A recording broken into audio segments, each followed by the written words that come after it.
Bonjour et bienvenue sur mon blog MPC Web, l'informatique facile pour tous. Dans la série sur l'optimisation du système, nous allons voir aujourd'hui la défragmentation. Alors, défragmentation, vous avez peut-être entendu ce terme sans savoir ce que cela signifiait. D'abord, sachez que ça concerne la fragmentation en état des fichiers présents sur le disque dur. Quand je parle de fichiers, je veux dire les documents, les photos, la musique, les films, les fichiers du système, enfin tout ce qui est présent sur le disque dur. Il faut savoir qu'à chaque fois que vous utilisez l'ordinateur, Windows va rechercher des informations sur le disque dur. Il les replace après utilisation, mais il les replace un peu là où il y a de la place, sans forcément les mettre à l'emplacement d'origine. Alors, il les met rarement à l'emplacement d'origine, ce qui fait qu'au fil du temps, les fichiers sont complètement fragmentés et l'ordinateur est ralenti, est fortement ralenti, que ce soit au démarrage ou à l'utilisation. Alors, il y a différentes raisons pour procéder à la défragmentation. En fait, il y en a 5. On va commencer par la première, c'est retrouver la rapidité de l'ordinateur. Pour bien comprendre le processus de la défragmentation, il faut imaginer une armoire dans laquelle vous avez mettons, vos pulls qui sont classés par couleur. Vous les classez par couleur et éventuellement même par teinte, si vous voulez que ce soit très précis. Mais bon, comme vous êtes pressé, vous les rangez au fur et à mesure là où il y a de la place. Et donc vous rangez vos pulls, soit sur le haut, soit à droite, soit à gauche, mélangez les rouges, les bleus, les verts, les jaunes. Et finalement, au bout de 2-3 semaines, vous ne savez plus très bien où sont vos pulls. Bon, c'est pareil pour un disque dur. Et donc forcément, vous mettez plus de temps.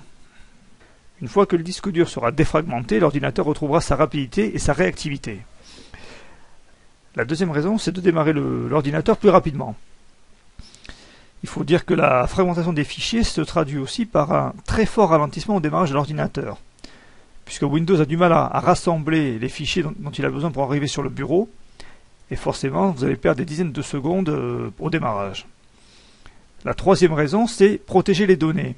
Si vous arrivez à l'extrême limite où l'ordinateur ne démarre plus, vous n'aurez plus accès au disque dur. Donc forcément, vous allez perdre des données. La raison numéro 4, c'est la réduction du bruit. Vous avez déjà remarqué des bruits parasites lorsque vous utilisez l'ordinateur, une espèce de grattement comme ça, et les fichiers sont en fait tellement fragmentés que le tête de lecture du disque va devoir parcourir tout le disque pour chercher et réunir les informations.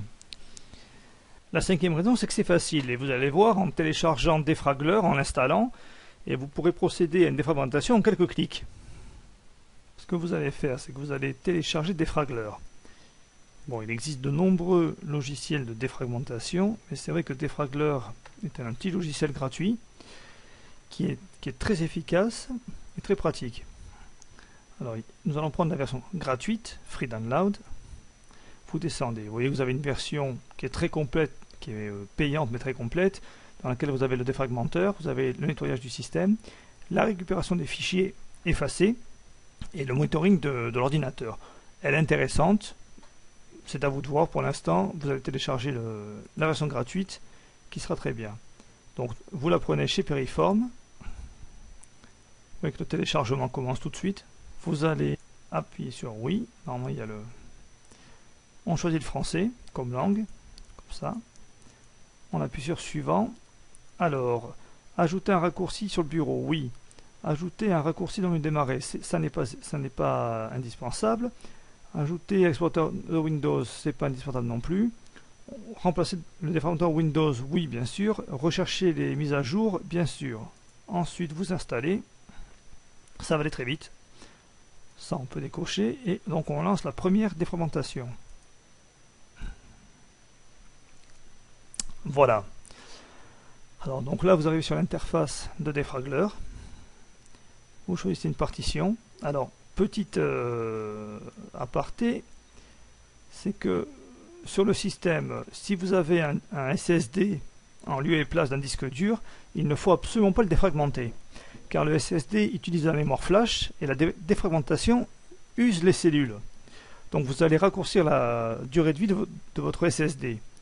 Si vous avez un disque dur traditionnel, à plateau, c'est indiqué ici, et donc celui-là, bien sûr, vous devez le défragmenter très régulièrement.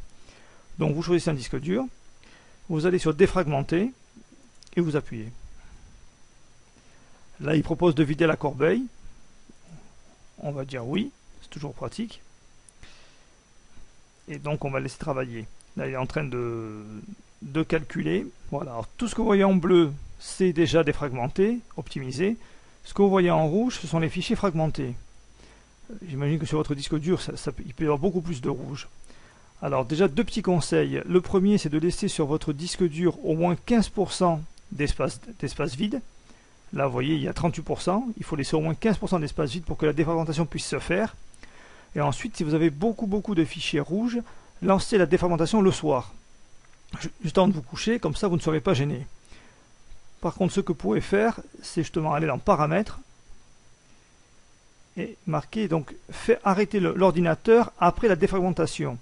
Comme ça, une fois la défragmentation terminée, au bout de 1, 2, 3 heures, on ne sait pas, l'ordinateur s'éteindra tout seul.